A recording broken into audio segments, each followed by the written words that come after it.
Call disconnect होते ही inspector Sharma cabin से बाहर निकला और उसने सबसे कहा, सुनो सब, आज कोई खास केस नहीं है, सब जाकर आराम करो। सभी लोग खुश होकर चले गए। अब थाने में सिर्फ इंस्पेक्टर, कांस्टेबल रवि और एक बूढ़ा कांस्टेबल बाकी थे।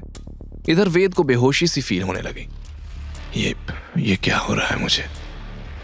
वेद को तेज नींद आने लगी और वो वहीं लुढ़क गया। बॉबी उस पर काफी देर से नजर रखे हुए था। जैसे ही उसने वेद को लुढ़कते देखा, अपने कपड़ों से चाकू निकालकर धीरे धीरे वेद की तरफ बढ़ने लगा। अब देखता हूं तू कैसे बचता है। फिर अगले ही पल पुलिस स्टेशन की लाइट चली गई।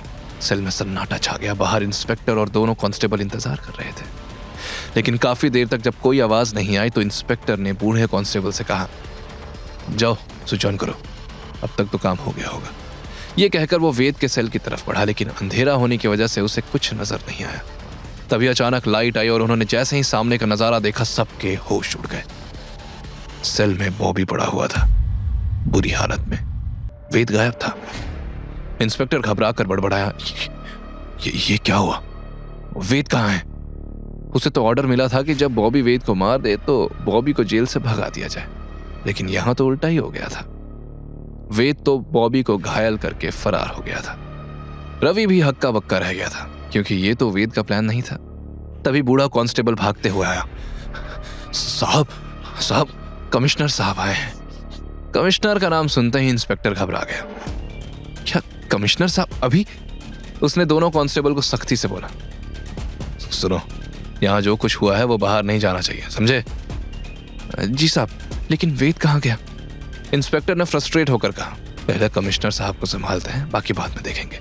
इंस्पेक्टर वहां से गया, लेकिन रवि काफी देर तक वहीं खड़ा रहा। जब वेद ने उसकी गर्दन पकड़ी थी तब उसके कान में कहा था, रवि, यही मौका है उस इंस्पेक्टर को सही औकात दिखाने का। अगर तुम मेरा काम कर दोगे तो तुम्हें प्रमोशन तो मिलेगा ही, लेकिन मैं तुम्हें 10 लाख भी दूंगा।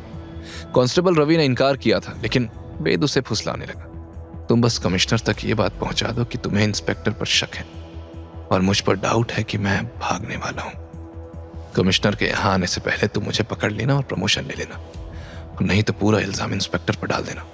दोनों ही सूरत में तुम्हारा कोई नुकसान नहीं है। इसलिए कांस्टेबल रवि ने बाहर चाय की टपरी पर जाकर चाय वाले के फोन से कमिश्नर को कॉल किया था, लेकिन अब तो सिचुएशन उसके हाथ से निकल गई थी। वेद ने बॉबी को बुरी तरह घायल कर दिया था और सच में फरार हो गया था। इधर कमिश्नर गुस्से में इंस्पेक्टर से पूछताछ कर रहा था, थाने में कोई क्यों नहीं है? कहां है सब? इंस्पेक्टर हड़बड़ा कर बोला, वो सर, मैंने सबको जाने को बोल दिया। अभी कोई केस नहीं था तो सोचा सब अपनी फैमिली के साथ थोड़ा टाइम स्पेंड करें। कमिश्नर भड़कते हुए चिल्लाया, सोचते बहुत हो, लेकिन ये सोचा है अचानक कोई बड़ा केस आया तो क्या होगा? इंस्पेक्टर सर झुकाए चुप रहा। तब कमिश्नर बोला, लाओ सेल्स की चाबियां दो, मुझे इंस्पेक्शन करना है।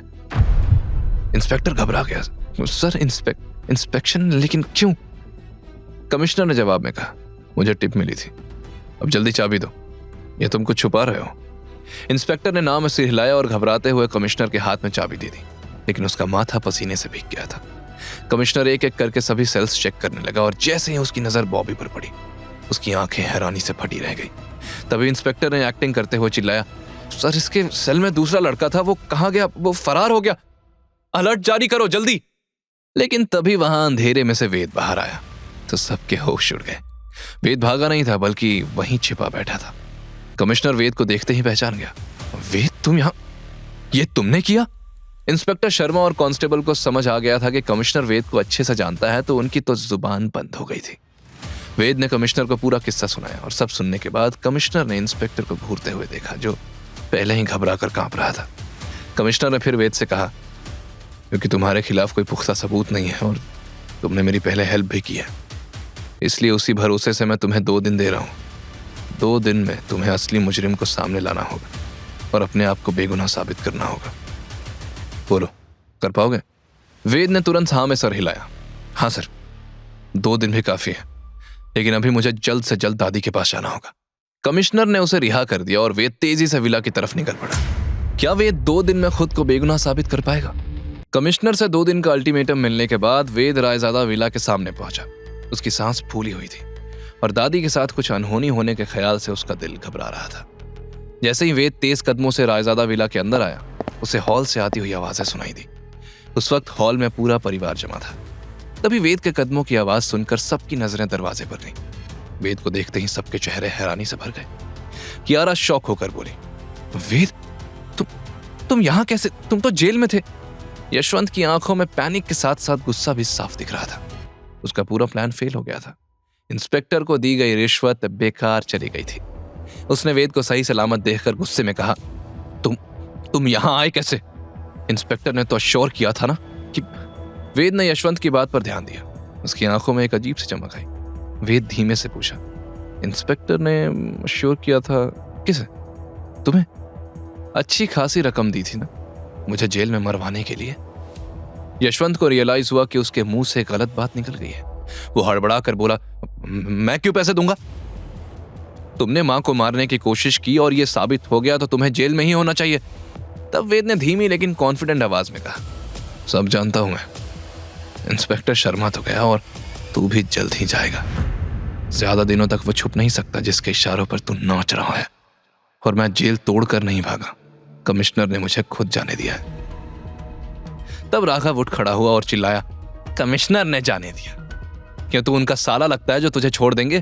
तब यशवंत ने कहा, मैं भी इंस्पेक्टर को कॉल करता हूं। उसने इंस्पेक्टर को कॉल किया तो फोन की दूसरी तरफ इंस्पेक्टर की घबराई हुई आवाज सुनाई पड़ी, सर कमिश्नर से बात करिए, मुझे बचा लीजिए सर। आपने तो कहा था कि वो मामूली डिलीवरी वाला है। वो तो कमिश्नर को जानता है। उन्होंने मुझे सस्पेंड कर दिया। रिश्वत लेने के इल्जाम में मुझ पर कमेटी बिठाई है। मैं बर्बाद हो जाऊंगा सर। यशवंत ने तुरंत कॉल डिस्कनेक्ट किया और हैरानी से वेद की तरफ देखा कि वेद कमिश्नर को कैसे जानता है।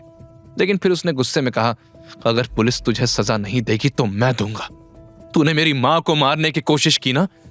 फिर वो जोर जोर से चिल्लाया, सिक्योरिटी सिक्योरिटी। तभी अचानक सावित्री के कमरे का दरवाजा खुला और तेजस गुस्से में बाहर आकर चिल्लाया, बस करो, सावित्री को आराम की जरूरत है और तुम लोगों ने मच्छी बाजार लगा रखा है। वेद ने जैसे ही तेजस को देखा तो शॉक्ड रह गया। वो कुछ कहना ही वाला था कि यशवंत तेजस की इंसल्ट करते हुए बोला, इस घर को धर्मशाला बना रखा है। पहले ये डिलीवरी वाला और अब ये भिखारी।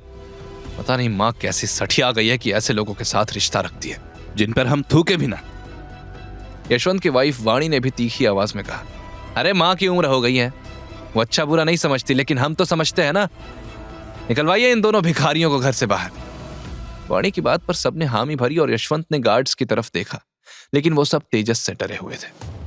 आखिर तेजस ने उनके साथियों की जबरदस्त पिटाई जो की थी। यशवंत चिल्लाया, देख क्या रहे हो, निकालो इस फटीचर को बाहर। वहीं वेद ने गुस्से में मुट्ठी बांध ली थी। चाहे तेजस ने उसे आश्रम से शहर भेज दिया था और उससे कई महीनों से बात नहीं की थी, लेकिन थे तो वो उसके गुरु ही। वेद तेजस को डिफेंड करने के लिए बस आगे बढ़ा ही था कि तभी सावित्री के कमरे से व्हील चेयर की आवाज आई और सावित्री व्हील चेयर में बाहर आई। उसे देखकर गार्ड्स अपनी जगह पर खड़े हो गए। वहीं फैमिली मेंबर्स बिल्कुल शॉक थे। राघव हैरानी से हड़बड़ाया, दादी ठीक हो गई? आगे की कहानी जानने के लिए देखें अगला एपिसोड सिर्फ पॉकेट एफएम के YouTube चैनल पर और के फॉर किंग के सारे एपिसोड्स को सुनने के लिए डिस्क्रिप्शन में दी लिंक से डाउनलोड करें पॉकेट एफएम ऐप।